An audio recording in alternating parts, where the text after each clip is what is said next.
بارك الله فيك جزاك الله خير الجزاء هراي مصيب تجدوبه ناني دون دو كادي ko dum do wiyete dina ko dum do wiyete qur'an ko dum do wonne laado ko dum do woni be ngure laado haray ko fadail ahlul bait ko qurangal nelaado be ngure mudum herori haray ko dum woni ko Cheikh Souleymane yewte do haray be tado go kunni sabuna on tigi ko fitum ko ni programme o wadi rasina do mi dana yewtu gollo ha mi bonnita yoni haray hiden yewta do pure e be ngure laado nden herori haray en fuddo to aya Qur'an haray ko hono Allah on dali ba'da bismillahir rahmanir rahim إنما يريد الله ليذهب عنكم رجس أهل البيت ويطهركم تطهيرا لندو هراي الله أمين دادو وندما كوفالا هراي كوودين تينغول كلا كويته سوبه باتاوا دي باسكو إيمانو هewti e degré ha tawa kambe si be wadi hunde haray ko lette den be suti goddo non si woni ha imanu makko on towi ko wallahi ko boni o andita dum fi ko boni ha o andu tum o hulay kisam parce que wana mo wasi o neni tum ko don joni Allah wa tam joni letta mo don joni kadi haray iman makko on timmi so yi goddo ino wada ko boni wiya Allah ya fota dum o si watu go do si watu go do ya lakku nyande o goddo wiya yo accan accu lakku gol mum haray hide wona do yewtere fi imam ali yahudiyanko ben be nanno imam ali no jangi wonde ma kala ko be landa be jaboto tay non dum no ngandini be faala testugol e anda ko gonga be mogoniri be jama hewdo yewti ka imam ali be faala mo jo wadde test be mi imam me den faala ma do landa de question ji haray imam ali maki haray ko sadi be inni o imam haray ko honno Allah da rewirde mo asutaki mo arena angida juula ida janga ida wada biji irawa mo asutaki ko honno du wata wonirgo ko honno imam on jaabibe be maki ko la tudrikuhu al-uyun bi mushahadati al-uyun walakin tushahiduhu al-qulub bi haqa'iq al-iman haray on tabudo on Allah mo woni rewde o yiratake wono yitere sutotoni goddo wono musiro on do ni exemple kono imanu ma on towiri wo non sutotodama ko non yirtama wona piiji dim fo yitere yiyata piiji gono wodi ko berne de yiyata haray ko rungi ma mon jabino ko question ji buybe posanno imamo mi wala deuxième question mo posanno mi hatta do de lande la imamo ngal ben ko honno wonirta piiji didi ko honno wonirta piiji didi di wonda imayida goto on haray no dagi yo nyame goto on hara dagati yo nyame imam on jaabi ke wonde ma ko sondu si ari nangi lingi e nder ndiyam sondu ndu wiiri no wonde lingi sondu ndu yaa joni bukko yo leggal ma dum hayre ndu futta don ndu maya don lingi kadi maya don lingi haray no dagi ko ngi nyame parce que ko ngi jawi don kandiyam haray ko do won ngi hirsike haray so ndu non haray ko jibe hay nyaamta ko buye makko ko don gondinno ko o woni Imam Ali so yi goddo hino hayfina fi be mamo no wiya wonde ma antaga duddo barkat wado bone bimbe kikide amida iwtiri baabe da pemde tan ma parce que be anda won ko woni Imam Ali si Allah manti goddo a wiya hayfina fi ma hayfay haray komi fala de to do yote asakito no nenge feewo do dasu haray ko nelado maki wondema inni tarikum fikum mustaqalain ma in tamassaktum bihima lan tadillu ba'di kitab Allah wa itrati ahli baiti nelado maki wondema ono yo mofte mi accira on piiji didi ko teddudi wondema din non piiji didi son jokkidi non on jokke don sendali di on bajjata bawo am o ma woni piiji didi ko deftere Allah ne e iwtirgol bawa ɓe nguuri ande donc no wonir no selli nelaɗo ɓay feƴƴini ko ronata alqur'an on ko ɓe nguure maɓɓe nden ko annabajo ni ko o woni ɓurɗo mawde annabaɓe صلوا على محمد وآل محمد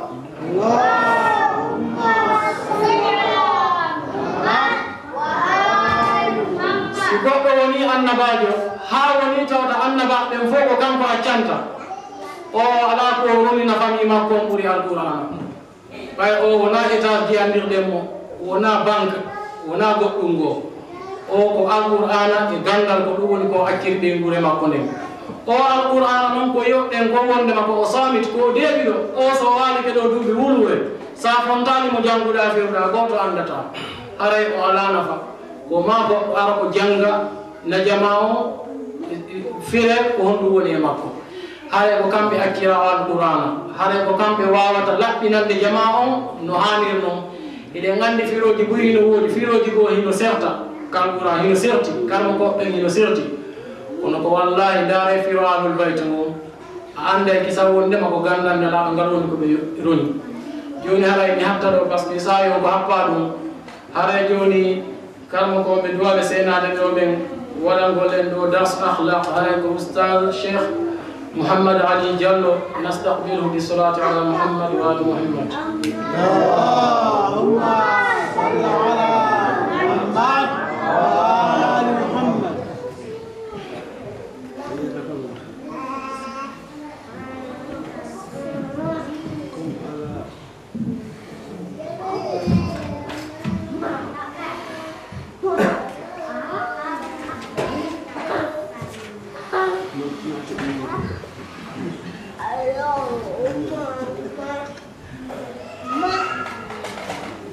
أعوذ بالله من الشيطان الرجيم. بسم الله الرحمن الرحيم. ثم الصلاة والسلام على أشرف الخلق وعز المرسلين سيدنا ونبينا وحبيب قلوبنا وطبيب نفوسنا عبد القاسم محمد. صل على محمد وآل محمد. اللهم كن لوليك الحجة بن الحسن صلواتك عليه وعلى آبائه في هذه الساعة وفي كل ساعة وليا وحافظا وقائدا وناصرا ودليلا وعينا حتى تسكنه أرضك طوعا وتمتعه فيها طويلا برحمتك يا أرحم الراحمين. اللهم صل على محمد وعلى آل محمد وسلم. علي كرنوب جنوب يوتوب في حقيقي سنابه يقول أهل البيت بول فاطمة الزهراء سلام الله عليها بفوق جارامة هاي تنجلي من ربي داني جماعهم ويوتي كون ندولي كون هاي اندر هنكن كدي مبيكو يجتو سيدا يوتوغول في باقي نرغول ñalaani nden e inde nden ɗulle ko ahlul beyt e nelaaɗo meeɗen mouhammadou rasulullah sallllahu alayhi wa alihi wa sallam haray ɗo meeɗen yewtere an ceernoɓen ɓe yewtiiɗo fii haqqeeji sonnaaɓe ɓen ɓure sonnaaɓe ɓen ka islam haray ko non woniri sonnaaɓe ɓen Allah subhanahu wa ta'ala ko yamri nelaɗo makko on ɓay nelaɗo ko la yantiqu anil hawa in huwa illa wahyun yuha o yewtata sona ko iwri Allah subhanahu wa ta'ala Allah ko honɗum o inni sonnaɓe ɓen o inni wondema o aljanna on aljannatu tahta aqdamil ummahat haysi ko on hadise ɗon to wondema aljanna on koyɗen koyɗe neniraɓe woni haysi kon hadise ɗon tun si sonnajo so jangi o faami yo andu haray allahu accirani mo ɓaawo nelaɗo acciramo ɓaawo islamu no ardini mo yeeso ɗum ko bus si feƴƴi ɗon ceernoɓe ɓe yewti en e nder koɓe yewten fi honno sonnaɓe alqur'ana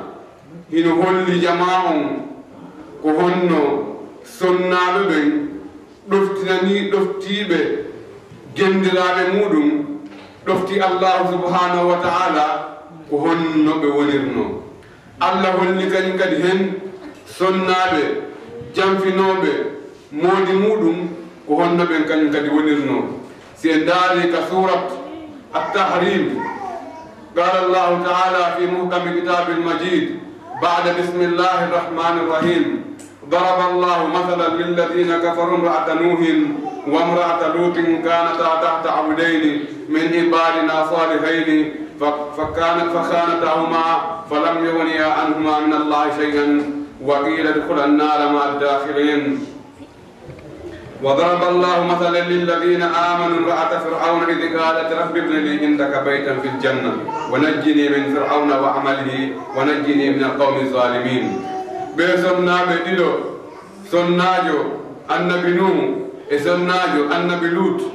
nde ɓe jamfino annabankeɓe allah subhanahu wa taala ɓen allah ko yurni fa khanatahuma falam yughniya anhuma nafaali ɓe tawde koɓe sonnaɓe annabankeɓe tawde koɓe sonnaɓe annabankeɓe nafaali ɓe nde asiyatu ɓeygu fir'auna nde o ɗoftino allah subhanahu wa taala o terti kuɓeje nde iblis ɗonde fir'auna jogii fof hande ko yiyeten ɗon kon économie égypte ɗo ko ɗum ɗon woni hunde aranere maɓɓe nde ɓe andi nden ɗon ko heddinde nde landata. kono asiyatu o ƴettino ɗum ɗon fof o hawta o ƴetti allah subhanahu wa taala ɓe lettimo fiino o yilto e ko o woni e muɗum kon o inni o faalaka ɗum ɗon ko fir'auna jogii fof kono mo torino joom makko ide qalat rabbi ibni li indaka baytan fil janna o inni allah min komi faala ko suudu aljanna o naale kuɓeje iblis naale kuɓeje fir'auna. haray ɗum ko tabitingol tun ceernoɓe yewtereji maɓɓe haa ka tawata ka yaade e ƴiyam ɗon aren e yewtereji meɗen fi akhlaq yewte ala ko honne ko ƴewten